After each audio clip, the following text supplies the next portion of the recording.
세상을 이기는 믿음이란 말씀의 제목으로 은혜를 나누려고 합니다. 오늘날과 같이 기독교 인구가 많은 시대는 없었습니다. 기독교 인구가 많아지고 있는 것은 분명합니다. 물론 서구의 교회가 비어가고 기독교인이 줄어든다고 하지만, 그러나 저쪽 남미 쪽이나 아프리카나 특별히 중국 같은 그런 나라에 점점 믿음의 사람들이 많아지고 있습니다. 그래서 결국 중국 정부가 위기의식을 느낀 나머지 선교사들을 지금 막 추방하고 있는 그런 상황입니다. 우리 교단 중국 선교사님들도 많은 분들이 추방당하시더라고요. 그래서 다시 들어가지 못하는 상황들입니다. 그런데도 감사한 것은 그분들이 그쪽에 키워놨던 제자들이 또 그 교회를 계속 이어가고 있다고 소식이 전해지고 있더라고요. 그래서 이제 다른 방법을 통해서 간접적으로 선교 지원을 하고 있습니다. 우리가 알고 있는 그 북한 땅에도 믿음의 사람들이 있더라고요.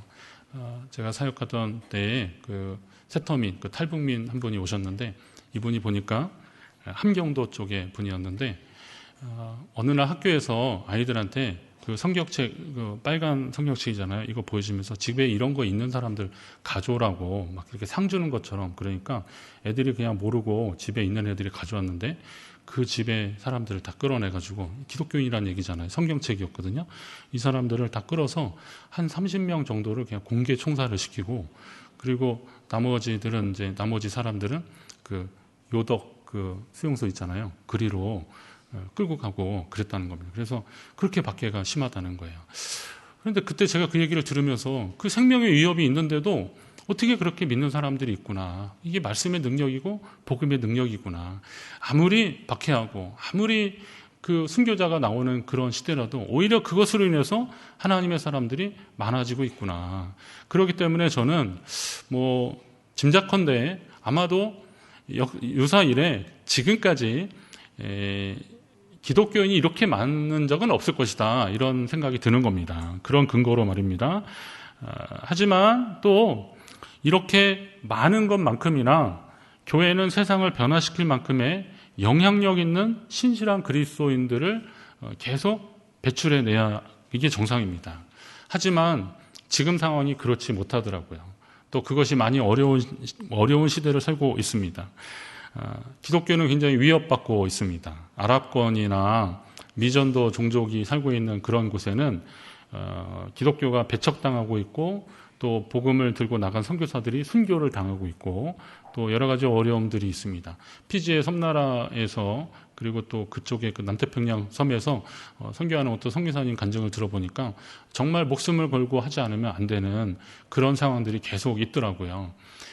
그러면서도 거기에서 또 하나님이 역사하시는 것을 보게 되는 겁니다. 기독교는 박해당하고 있는 것이 분명하더라고요.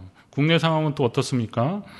교회는 악의적인 태도로 공격을 받는, 그러니까 공격하는 반기독교적인 세력들에 의해서 교회가 좀 타격을 많이 받습니다.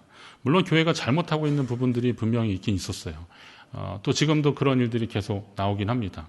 우리가 봐도 이건 아닌데 하는 그런 요소들이 분명히 있지만, 그러나 한편으로 보면 교회의 어떤 특성이나 그런 것을 이해하지 못하고 오히려 아예 그냥 반감을 가지고 이건 좀 너무 작정을 하고 쓴 것 같다라고 하는 그런 기사들이 있고, 또 좀 자극적인 기사를 통해서 언론에 자꾸 이렇게 노출이 돼야 자기들의 존재감을 드러내는 그런 특성이 있어서 자꾸 이렇게 자극적으로 기독교를 부정적으로 쓰는 그런 시도들이 있습니다. 그럼 이런 때에 우리는 과연 어떤 선택을 해야 되는가, 또 우리의 믿음을 어떻게 지켜야 되는가. 결국은 우리는 이런 속에서 하나님이 원하시는 성도의 삶을 살아야 되고, 또 최종적인 믿음의 승리를 경험해야 되는데, 오늘 말씀을 통해서 여러분이 다시 한번 우리의 방향을 확인하는 귀하고 복된 시간 되시기를 간절히 바랍니다. 우리는 주님 오실 때까지 교회와 진리를 수호할 책임이 있습니다. 또 복음을 전파하는 일들을 계속해야 되는 겁니다.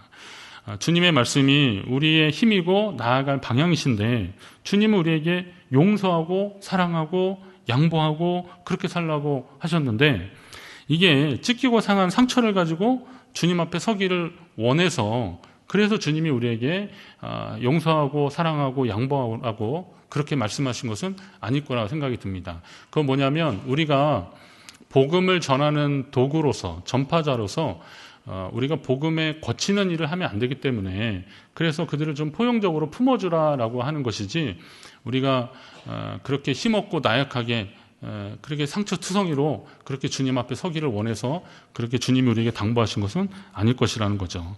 그리고 또 우리가 이 땅에서 적당히 양보하고 타협하고 눈치 보면서 그냥 단지 살아남는 것을 또 원하시는 것도 주님의 뜻은 아닐 것이라는 겁니다. 최종적으로 주님은 우리에게 믿음의 승리자로 주님 앞에 서게 되기를 원하신다는 사실입니다. 여러분이 그런 믿음의 사람으로 주님 앞에 서게 되시기를 간절히 바랍니다. 오늘 본문은 예수님의 사역을 마무리하면서 제자들에게 말씀하시는 것인데 최후의 승리자가 되기를 원하면서 아주 의미 있는 말씀들을 하고 계십니다. 여러분이 주님의 심령 앞에서 그리고 주님의 심령을 더 잘 알아서 주님의 어떤 뜻을 가지고 있는지 잘 알아서 교회와 성도들에 대한 심각한 도전을 좀 지혜롭게 이겨내시고 최종적인 승리자로 하나님 앞에 서는 거 우리 주님은 분명히 원하실 것입니다. 승리하기 위해서 우리는 몇 가지 알아야 되는데 그중에 첫 번째는 뭐냐면 예수의 이름으로 힘입어서 하나님 앞에 직접 나아가는 자들이 되어야 됩니다. 우리 예수님이 우리를 위해서 십자가에 달려 돌아가신 것은 누구든지 주의 이름을 부르는 자, 누구든지 주님을 통해서 하나님 앞에 직접적으로 나아가게 하기 위해서 우리를 위해서 그렇게 희생하신 것입니다. 그렇기 때문에 성도들은 예수 그리스도의 이름을 부르면서 직접적으로 하나님 앞에 나아가야 되는데 이렇게 나아가기 위한 전제가 좀 있습니다. 우리 인생에 있어서 우리가 믿음이 있어야 되고 어떤 신뢰관계가 있어야 되는데 이게 없으면 우리 인생을 전력 투구하기가 참 힘들고 그리고 또 어떤 상황에서 불안하더라고요. 운전하시는 분들은 좀 아시지만 옆자리에 타고 가잖아요. 좀 힘들어요. 특히나 이제 운전이 좀 서툰 사람이 옆에 있으면요. 불안하더라고요. 막 그러고 또 브레이크 막 그러고 제가 의심이 많아서가 아니라 저만 그러는 게 아니라 제 옆에 탄 어떤 분도 그러시는 거 보니까 뭐 다 거기서 거긴 것 같아요. 자, 잘 모를 때는 그렇게 되는 겁니다. 그러나 믿을 때는 그냥 편하게 갈 수 있는 거죠. 어린아이들이 자기 아버지를 믿으면 아빠를 믿으면 저런 높은 데서도 확 뛰어내리더라고요. 아빠 나 받아. 그리고 확 뛰는 겁니다. 아빠는 뭐 준비가 안 되는데도 애가 뛰니까 일단은 그냥 안 다치게 하려고 확 가서 받는 거죠. 근데 아이는 몇 번의 경험을 통해서 아빠는 나를 받아주신다라고 하는 확신이 있으니까 몸을 던지는 겁니다. 낯선 사람에게 자기 몸을 그렇게 던지지 않잖아요. 자기 아빠니까 몸을 던지는 겁니다. 그럼 오늘 우리도 믿음 생활하는데 하나님께 대한 믿음이 확실해야 우리의 삶의 전부를 하나님께 내어 맡기는 거죠. 하나님께 위탁할 수 있는 겁니다. 내가 세상 끝날까지 너희와 항상 함께 있으리라 약속하신 그 약속의 말씀이 오늘 내게 주신 말씀인 줄 믿고 우리의 삶을 하나님께 위탁할 때 그 신뢰의 관계가 이어질 때 하나님이 우리를 받아주시고 우리에게 역사하실 줄로 믿습니다. 목사는 항상 설교에 대한 부담이 있습니다. 제가 이렇게 설교를 하지만 설교를 비교적 그래도 많이 한 목사 중에 하나인데 쉽지 않더라고요. 이 설교가 쉽지 않습니다. 근데 이건 뭐 솔직히 말씀드리면 본문을 읽고 본문에서 주어진 그 내용들을 이렇게 대지를 뽑아서 그걸 이렇게 하나하나 풀어나가는 건 그렇게 어렵지 않습니다. 뭐 신학을 했으니까 성경 배경도 알고 또 원어를 뭐 다 상세하게 알지 못하지만 그래도 원어를 어떻게 풀어나가는지 사전을 어떻게 봐야 되는지 뭐 이런 것도 다 알고 그러니까 어느 정도 다 볼 수 있어요. 내용을 몰라서 못 전하는 건 아니에요. 중요한 것은 설교를 할 때 어떤 옷을 입고 어떻게 전달하느냐, 어떤 옷을 입느냐가 그러니까 설교에 어떤 옷을 입느냐가 결국은 어떻게 전달하느냐 문제 있는데 이 전달의 문제가 쉽지 않더라고요. 일단은 설교는 이제 언어로 또 전달을 해야 되는데 요즘 설교는 또 특수 설교들은요 막 조명이나 뭐 이렇게 음향 효과 이런 것까지 다 동원하더라고요. 아마 여기다 기겁을 하시는 분들이 있을 겁니다. 갑자기 막 이렇게 그런 것들이 막 일어나면. 근데 그런 방법을 다 동원해서 설교를 하고 그러더라고요. 요즘 설교 패턴이 막 많이 바뀌고 있습니다. 근데 중요한 것은 어떻게 전달하느냐. 그런데 이 전달하는 데 있어서도 결국은 목회자와 성도의 신뢰 관계가 있어야 이게 제대로 된다는 거예요. 목회자와 설교자와 성도의 신뢰 관계가 사라지면 어떤 좋은 말씀을 해도 이게 잘 안 되는 거죠. 그러니까 신뢰관계가 온전하지 않으면 아무리 좋은 설교를 하고 아무리 말씀에 근거한 이야기를 해도 사람들은 오해하더라고요, 보니까. 그리고 또 그걸로 인해서 다른 일들이 막 벌어지더라고요.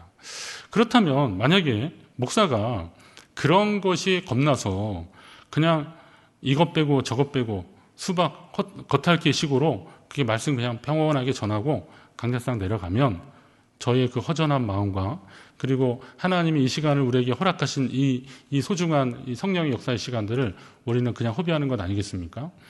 강단에서 말씀이 막혀지지 않도록 그리고 하나님의 말씀이 제대로 전달되기를 여러분 기도해 주시기 바랍니다. 설교자가 그런 부담이 있죠.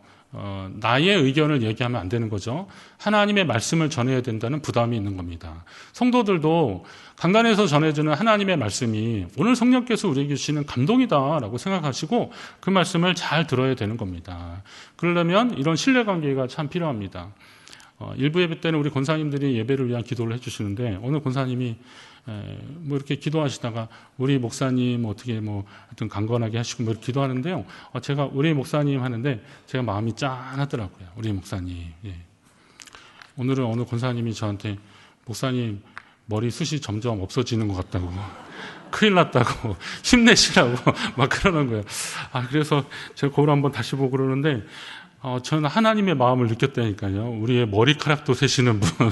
그래서 우리 권사님이 저한테 그런 말씀을 해주시는데, 참 감사해요. 목사님 기도하겠습니다. 그러는데요. 또 그 말씀만 들어도 얼마나 힘이 되는지 참 그런 것 같아요. 오늘 하나님이 우리에게 주시는 것이 있습니다. 오늘 25절에 보니까 우리 예수님이 제자들에게 내가 이제 너에게 비유로 말하지 않겠다. 아버지에 대한 것을 밝히리라. 그러니까 직접적으로 일러주겠다 이렇게 말씀하셔요. 비유로 이루지 않고 직접 밝히 알려주겠다. 이 말씀의 배경이 뭐겠습니까? 이전에는 예수님이 어떤 말씀을 하실 때 서기관이나 바리새인이나 아니면 제사장이나 아니면 로마의 관원들이나 이런 사람들에 대해서 직접적으로 말씀을 하시게 되면 예수님이 사역을 다 마치기도 전에 붙잡혀 가시게 되잖아요. 그러니까 오해가 될 만한 것들은 그냥 비유로 말씀해 주시고 그랬던 거예요.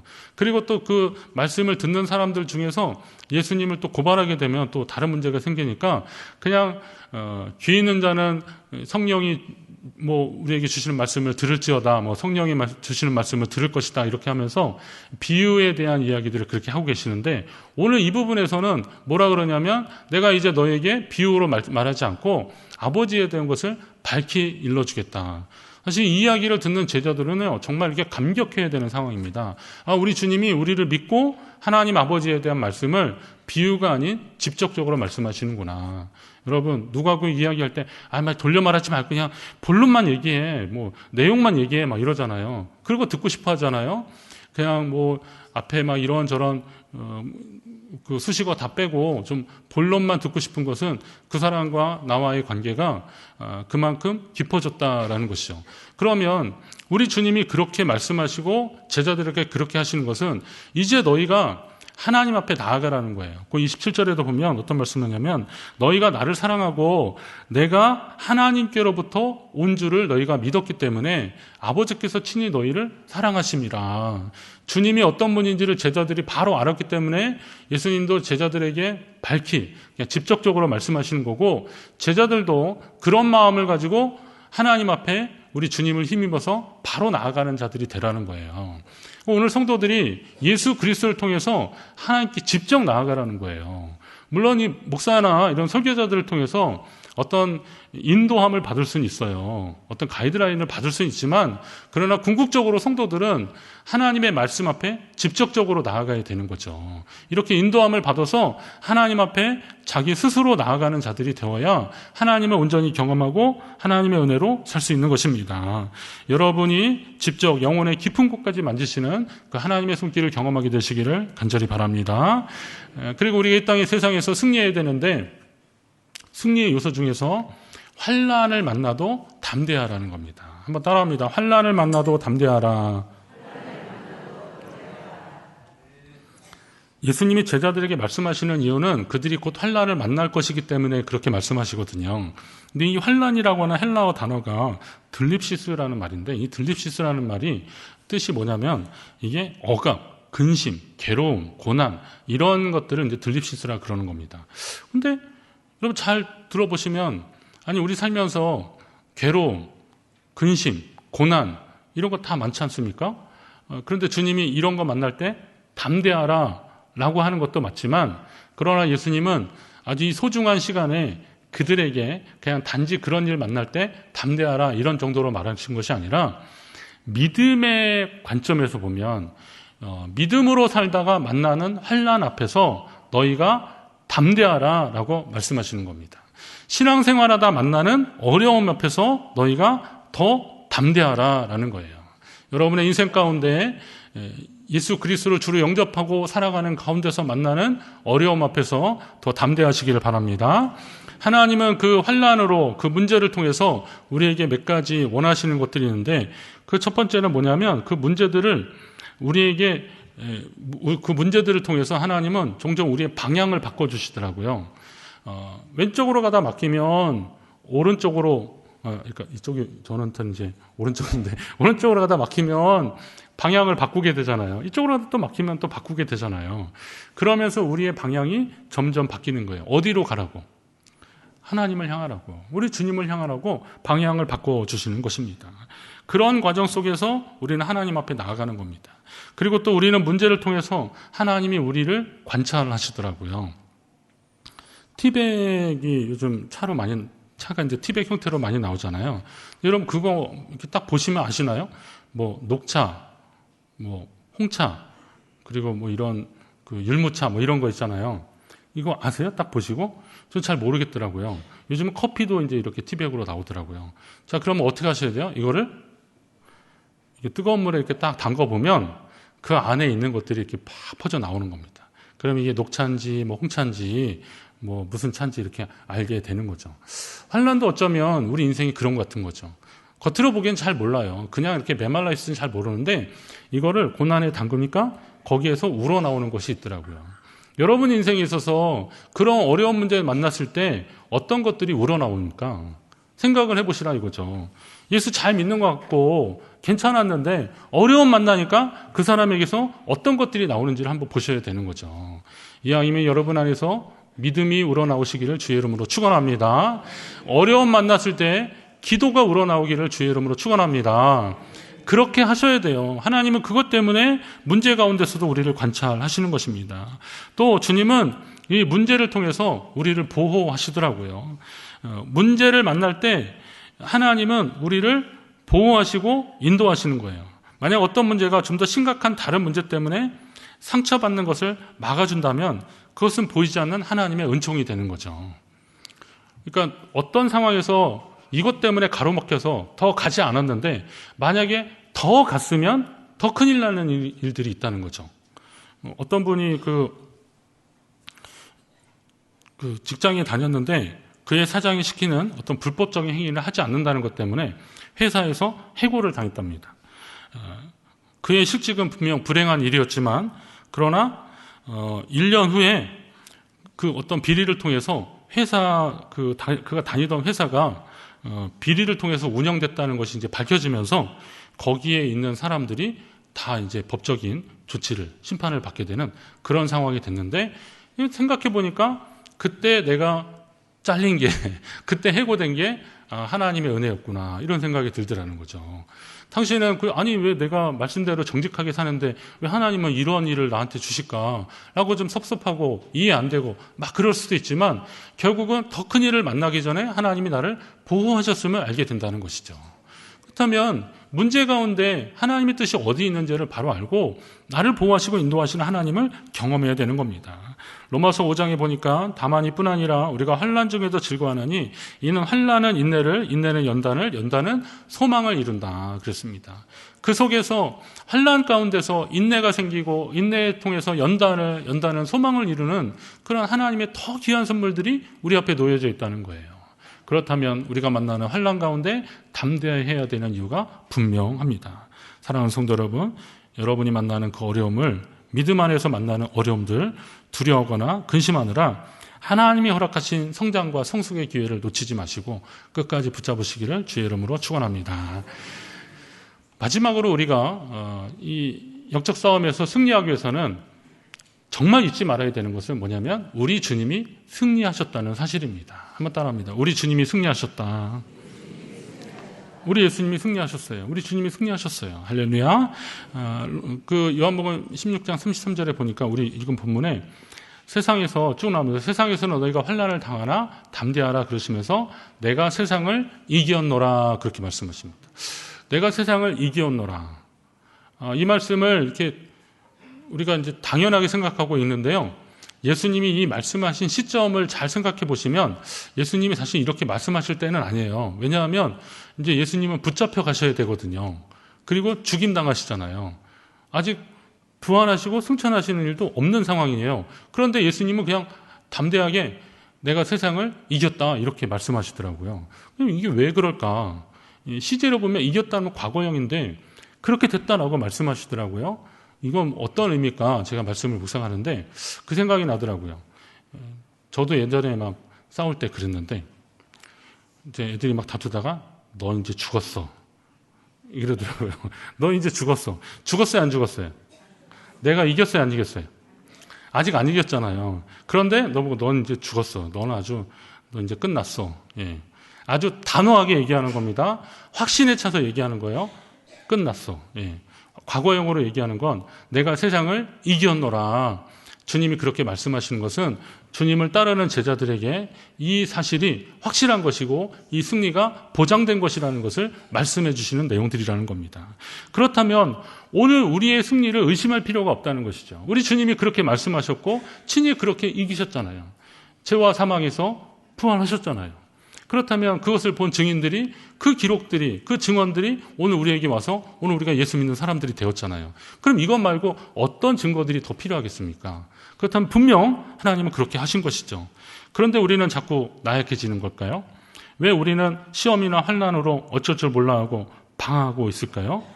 이것은 분명 마귀가 주는 생각들이고 마음들인데 이 원망하고 불평하고 막 이런 것들 좀 버려야 된다고 하면서도 왜 자꾸 그걸 포기하지 못하고 우리 안에 반복되고 있을까요? 자, 우리 인생에 있어서 불평하고 원망한다고 해서 바뀌어버리는 것들은 별로 없더라고요. 바뀌지 않아요. 공이 바뀌지 않는다는 거예요. 그럼 어떻게 하셔야 돼요? 마음과 태도를 바꿔야 되는 거죠. 믿음의 태도를 바꿔야 되는 거예요. 삶에 대한 믿음의 태도를 바꾸시고 하나님을 향한 믿음의 태도를 바꾸셔야 되는 겁니다. 언제까지 원망하고 불평하고 남 탓하느라 오늘 하나님이 오늘 우리에게 주신 그 소중한 믿음의 기회들을 놓쳐버려서 어디 되겠습니까? 여러분 그 기회를 붙잡으시기를 주의 이름으로 부탁드립니다. 우리 주님이 승리하시는데 그 승리를 붙잡고 그리고 상황의 문제가 아니라 나의 믿음이 중요하다 생각하시고 주님 앞에 나아가는 자들이 되어야 됩니다. 우리의 모든 시험을 이기는 힘은 바로 믿음입니다.